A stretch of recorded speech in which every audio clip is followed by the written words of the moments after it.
Hello everybody, nice to meet you. Our leader we got Joshua chapter 5, let's read it together. Now, when all the Amorite king west of Jordan and all the Canaanite king along the coast heard how the Lord had dried up the Jordan before the Israelites until we had crossed over, their heart melted and they no longer had the courage to face the Israelites. At the time the Lord said to Joshua, "Make flint knives and circumcise the Israelites again." So Joshua made flint knives and circumcised the Israelites at Gibeath Harad. Now this is why he did so. All those who came out of Egypt, all the men of military age, died in the desert on the way after leaving Egypt. All the people that came out had been circumcised, but all the people born in the desert during the journey from Egypt had not.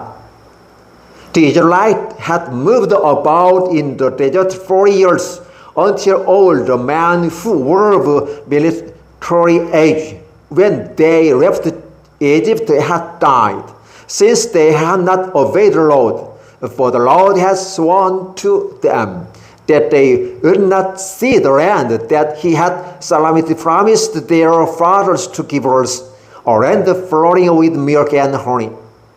So he raised up their sons in their place, and these were the ones Joshua circumcised. They were still circumcised because they had not been circumcised on the way. And after the whole nation had been circumcised, they remained where they were in camp until they were healed.